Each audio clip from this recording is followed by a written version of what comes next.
And he said that there are some things that you have to do in order to see the change and get closer to God.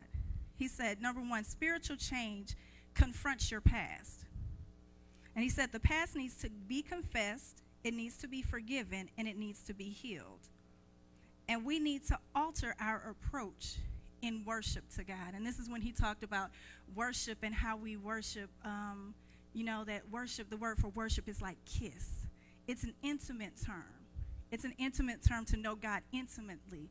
Not what he can get from us or what he can give us, but that we just worship him just because of who he is. And so he talked about that in week 1. And then last week, he talked about relationships in the context of coming together as a body. And he talked about the importance of us gathering and coming together and the dangers of isolation. Remember, he talked about home church and what home church really, it is biblical, but the way that it is done now is when people are doing it in isolation. And so he talked about how isolation really is a tool of the enemy, because when you get together with other believers, he said that there is spiritual fulfillment, that you're strengthened spiritually, and you are positioned to receive corporate blessings. So we have context and relationships in the context of a relationship with God and a relationship of coming together as a church. And so we're going to continue in that vein. If you can turn to John 10:10. And it says, the thief comes only to steal and kill and destroy. I came, and the I in here is Jesus. I came that they may have life and have it abundantly.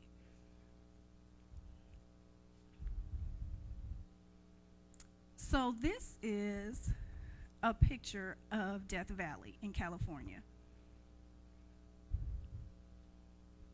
Death Valley is known as the hottest place on earth, and it is the driest place in North America.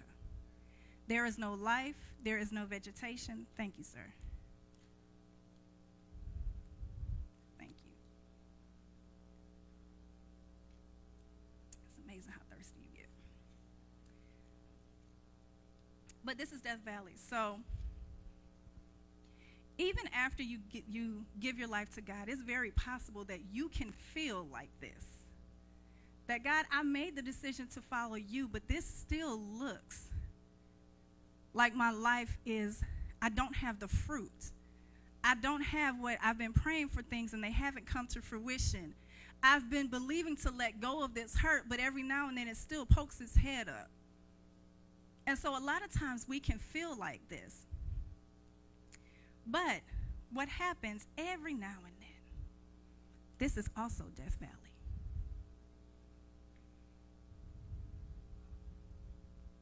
And what happens is that every so often, Death Valley gets some rain. And when the rain takes place, the seeds that were already in the ground that looked like there was nothing there bloom. The seeds that were there didn't look like anything was there, because remember in the previous thing it was there, but there was life where it did not look like life was. So every so often in Death Valley, the driest, the hottest, the deadest place on earth, you just change the environment a little bit. You change the environment a little bit. It says, so this is some things about annual wildflowers lie dormant as seeds. Even when enough rain does fall, the seeds quickly sprout, bloom in the area where there was dryness and just heat. What we find sometimes is that when people come to God, they have a desire to flourish. They want to flourish. They want to walk in their purpose. They want to be all that God has designed for them to be. But the problem is they don't know how to get there.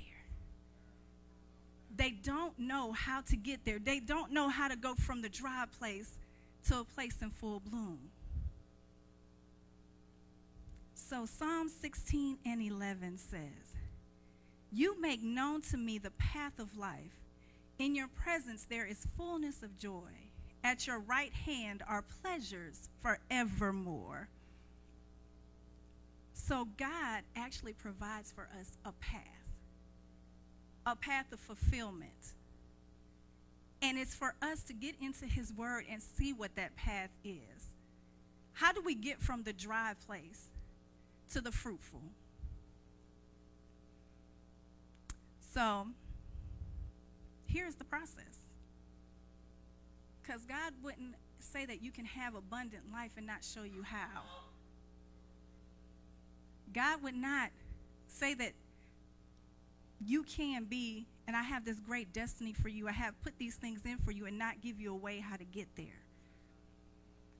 So in Ephesians 1:17 through 18, it says that the God of our Lord Jesus Christ, the Father of glory, may give you the spirit of wisdom and of revelation in the knowledge of him, having the eyes of your hearts enlightened, that you may know what is the hope to which he has called you, what are the riches of his glorious inheritance in the saints.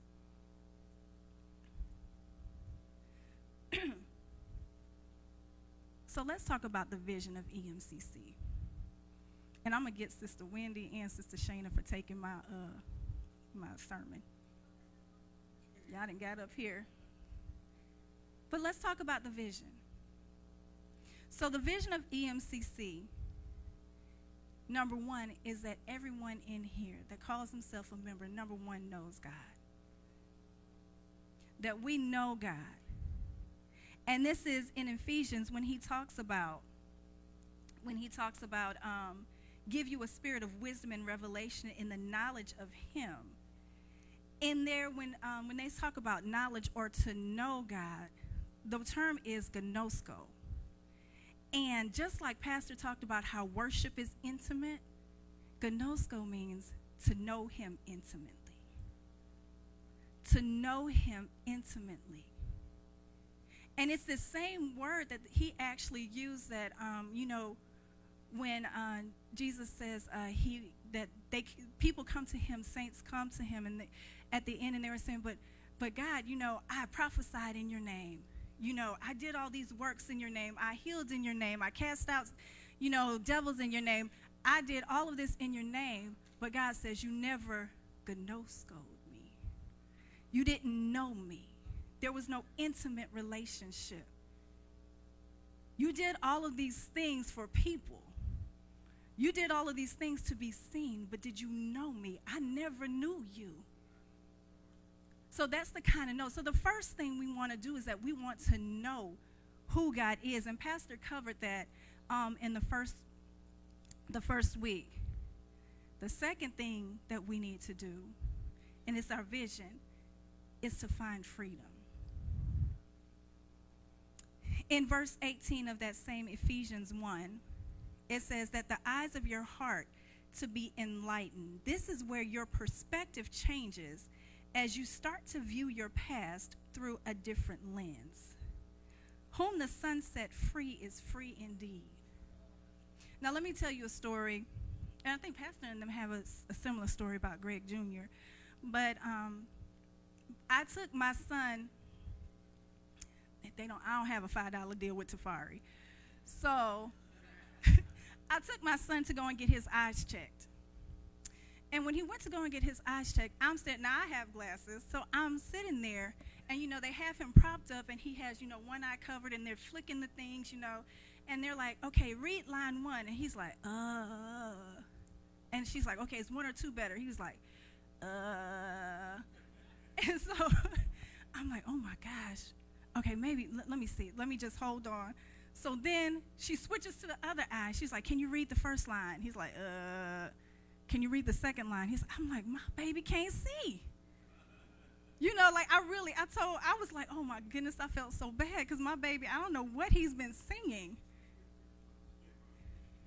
But sometimes We have handicaps that we don't even realize we have because of the way we see things. There are things in our life that have caused our vision not to see clearly. There's hurt, there's pain. There's things that were said to us when we were little, and we don't even know that we've carried that our entire lives. But when God starts to reveal to you who he is and who you are in him, then all of a sudden your perspective changes. You have a new lens that you're looking through. And even as I'm speaking now, we all have different lenses. So there are some things that I'm saying or some things that I might mention throughout that some people will grasp.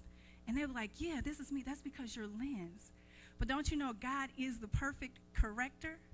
That he will give you the 20/20 vision that you need? So our second part of our vision here at NEMCC is that we find freedom. And we find the freedom that God has for us. The third thing is that we discover our purpose. That we're actually living on purpose. Because when you know what you're made for, then you can take the focus off of you and then put it on what you're created to do.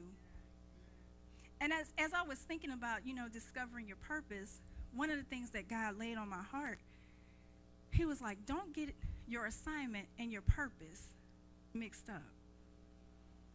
Because your assignment allows you to use your purpose to accomplish what it needs to accomplish.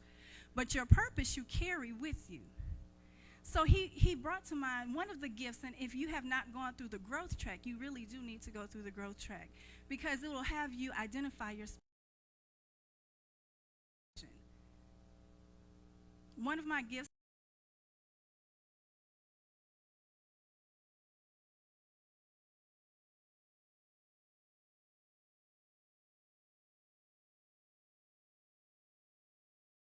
is that gift. If I'm at home managing my home, then I can use that gift of administration to make sure that dinner is cooked, clothes are children. I can, help my husband plan our finances. In the ministry, I might help plan an event. If I work in business, I might be able to help achieve a goal for the business, but it depends. But my gifting and my purpose doesn't change, but my assignment might.